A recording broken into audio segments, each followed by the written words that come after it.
Hello welcome to Shani kitchen. ഇന്ന് ഞാനിവിടെ ഒരു ചോലെ മസാലയാണ് ഉണ്ടാക്കുന്നത്. ഒരു നോർത്ത് ഇന്ത്യൻ സ്റ്റൈലിലെ കറിയാണ്. അപ്പോൾ എല്ലാവരും ഒന്ന് ട്രൈ ചെയ്ത് നോക്കണം. ആദ്യമായി കാണുന്നവരുണ്ടെങ്കിൽ ഈ ചാനലും കൂടി ഒന്ന് സബ്സ്ക്രൈബ് ചെയ്യുക. അപ്പോൾ ഞാനിവിടെ ഒരു അരക്കപ്പ് വെള്ളക്കടല എടുത്തിട്ടുണ്ട്. ഞാനിവിടെ ചെറിയൊരു അളവിൽ മാത്രമാണ് ഉണ്ടാക്കുന്നത്. കൂടുതൽ വേണ്ടവർ ഇതിൻ്റെ ഇരട്ടി ഒരു കപ്പ് എടുത്താൽ മതി. ഇതിപ്പോൾ ഒരു ഓവർനൈറ്റ് ഒന്ന് സോക്ക് ചെയ്ത് വെക്കണം. ഇപ്പോൾ ഞാനിപ്പോൾ രാത്രി ഇതിങ്ങനെ വെള്ളത്തിലിട്ട് വെച്ചിട്ടുണ്ട്. രാവിലെ ആകുമ്പോഴേക്കും നന്നായിട്ട് ഇത് കുതിർന്ന് വന്നിട്ടുണ്ട്. ഇനി ഇതൊന്ന് നന്നായിട്ടൊന്ന് വാഷ് ചെയ്യണം. നല്ല വൃത്തിയായി കഴുകിയതിന് ശേഷം ഇതൊരു കുക്കറിലേക്ക് ഇട്ട് കൊടുക്കാം. ഇനി അതിൻ്റെ കൂടെ വേണ്ടത് ഇതുപോലുള്ള കോട്ടൺ തുണിയെടുക്കുക. അതിൽ നമുക്ക് ചായപ്പൊടിയിൽ അത് കുറച്ചിട്ട് കൊടുക്കുക. ഒരു ടീസ്പൂൺ ചായപ്പൊടി ഇട്ട് കൊടുക്കുക. എന്നിട്ട് ഒന്ന് കെട്ടിക്കൊടുക്കണം നല്ല ടൈറ്റായിട്ട്. ചായപ്പൊടി അല്ലെങ്കിൽ ഒരു ടീ ബാർ ഇട്ട് കൊടുത്താലും മതി. ഇത് നന്നായി കെട്ടിയതിന് ശേഷം നമുക്കിതിൻ്റെ കൂടെ അങ്ങ് ഇട്ട് കൊടുക്കാം. അതിൻ്റെ കൂടെ 2 ബേ ലീവ്സ് ഇട്ടിട്ടുണ്ട്.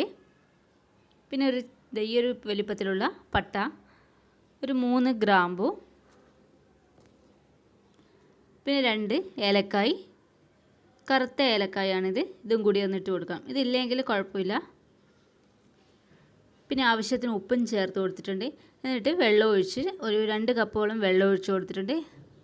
ഒരു 4-5 വിസിലോളം വേണ്ടി വരും. ഇതൊന്ന് നന്നായിട്ടൊന്ന് വെന്ത് കിട്ടണം. അപ്പോൾ ഇത് കുക്കർ മൂടി വെച്ചിട്ട് നമുക്ക് ഇതൊന്ന് വേവിച്ചെടുക്കാം. ഒരു 5 വിസിലെടുത്തിട്ടുണ്ടായിരുന്നു. അത് ഓരോരുത്തരുടെ കുക്കറിനനുസരിച്ച് വെക്കും. അതിനുശേഷം നമുക്ക് ഇതിൻ്റെ ഉള്ളിലുള്ള ചായപ്പൊടി ഇട്ട് ഒന്നിങ്ങ് മാറ്റി വെക്കാം. ഇത് കടല ഇപ്പോൾ നന്നായിട്ട് വെന്തിട്ടുണ്ട്. ഇനി വേണ്ടത് ഒരു പാൻ വെച്ചിട്ടുണ്ട്. അതിലേക്ക് ഒരു 3 ടേബിൾ സ്പൂൺ ഓയിൽ ഒഴിച്ചു കൊടുക്കുക. ഇതിലേക്ക് ഒരു വലിയൊരു സവാള നന്നായിട്ട് അരച്ചെടുത്തിട്ടുണ്ട്. അരച്ചെടുക്കുന്നില്ലെങ്കിൽ നമുക്ക് ചെറുതായിട്ട് കട്ട് ചെയ്തിട്ടാലും മതി. ഞാനിപ്പോൾ അരച്ചിട്ടാണ് ചെയ്തത്. അപ്പോൾ അരച്ചിട്ട് ഇതിലേക്ക് ഇട്ട് നന്നായിട്ടൊന്ന് വഴറ്റിയെടുക്കുക.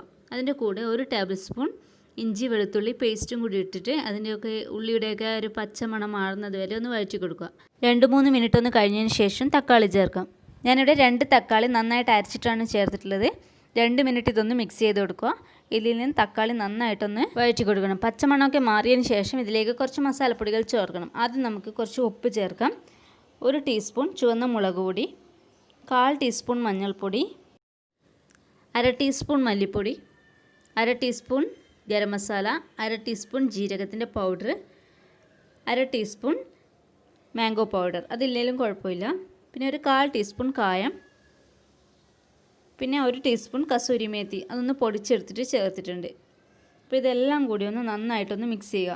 ഇതിൻ്റെ കൂടെ നമുക്ക് അനാർ പൗഡർ ഉണ്ട്, അതും കൂടി ഇടാം. പിന്നെ ബ്ലാക്ക് സോൾട്ടും, അതിപ്പോൾ ഇല്ലാത്തതുകൊണ്ട് ഞാൻ ഇടുന്നില്ല. അതൊക്കെ ചേർത്തിട്ടാണ് ഇത് സാധാരണ ഇത് ഉണ്ടാക്കുന്നത്. എന്നിട്ട് ഇതിൻ്റെയൊക്കെ പച്ചമണം മാറുന്നത് വരെ വഴറ്റിയതിന് ശേഷം നമുക്കിതിലേക്ക് കടല ചേർത്ത് കൊടുക്കാം. ആദ്യം കടല മാത്രം ചേർത്തിട്ട് നന്നായിട്ട് ഈ മസാലയായിട്ട് നന്നായിട്ടൊന്ന് മിക്സ് ചെയ്ത് യോജിപ്പിക്കണം. കുറച്ച് സമയം ഇതിങ്ങനെയൊന്ന് ഇളക്കി കൊടുക്കുക. എല്ലാം മിക്സ് ആയതിനു ശേഷം നമുക്കതിലുള്ള ബാക്കി വെള്ളം ഉണ്ടാവും, അതും കൂടി ചേർത്ത് ഈ മിക്സിലേക്ക് ഒഴിച്ചു കൊടുക്കാം. കുറച്ച് ടൈറ്റായിട്ട് ചെറിയൊരു ഗ്രേവിയിലാണ് ഞാനിത് ഉണ്ടാക്കുന്നത്. ഇനി ഒന്ന് നന്നായിട്ടൊന്ന് കുറുകി വരണം, നന്നായിട്ടൊന്ന് തിളച്ച് വരണം. അപ്പോൾ ഇത് കുറച്ച് സമയം ഒന്ന് ഫുൾ ഫ്ലെയിമിലിട്ടിട്ടൊന്ന് കൊടുക്കാം. സമയം നന്നായി തിളച്ചിട്ടുണ്ട്, കുറുകി വന്നിട്ടുണ്ട്. ഇനി കുറച്ച് മല്ലിയിലയും കൂടി ഇട്ട് കൊടുത്ത് നമുക്കതൊന്ന് ഓഫ് ചെയ്യാം. ഇനി ഒന്ന് താളിക്കണം. അതിനായൊരു പാൻ വെച്ചിട്ടുണ്ട്. 1 ടേബിൾ സ്പൂൺ എണ്ണ ഒഴിച്ചിട്ടുണ്ട്. അതിലേക്ക് കുറച്ച് വെളുത്തുള്ളിയും 2 പച്ചമുളകും കൂടി ഇട്ട് കൊടുത്തിട്ടുണ്ട്. ഒന്ന് വഴറ്റി കൊടുക്കുക. അതിലേക്ക് 1/2 ടീസ്പൂൺ ജീരകത്തിൻ്റെ പൗഡറും 1 ടീസ്പൂൺ ചുവന്ന മുളക് പൊടിയും കൂടി ഇട്ടിട്ട് ഒന്ന് മൂപ്പിച്ചെടുക്കുക. എന്നിട്ടിത് നമുക്ക് കറിയിലേക്ക് ഒഴിച്ച് എല്ലാം കൂടി ഒന്ന് മിക്സ് ചെയ്തെടുക്കാം. കുറച്ച് ടൈറ്റിലാണ് ഉണ്ടാക്കിയിട്ടത്. കുറച്ചുകൂടി ഗ്രേവി വേണമെങ്കിൽ കുറച്ചധികം കൂടി വെള്ളം ഒഴിച്ച് കൊടുത്താൽ മതി. ഇതിൻ്റെ കൂടെ കഴിക്കാൻ ഞാനിപ്പോൾ ഭട്ടൂരയാണ് ഉണ്ടാക്കിയിട്ടുള്ളത്. അപ്പോൾ നമുക്ക് ചപ്പാത്തിയുടെ കൂടെയൊക്കെ കഴിക്കാവുന്നതാണ്. അപ്പോൾ എല്ലാവരും ഒന്ന് ട്രൈ ചെയ്ത് നോക്കണം. അപ്പോൾ എല്ലാവരും ഉണ്ടാക്കിയിട്ട് അഭിപ്രായം പറയണം.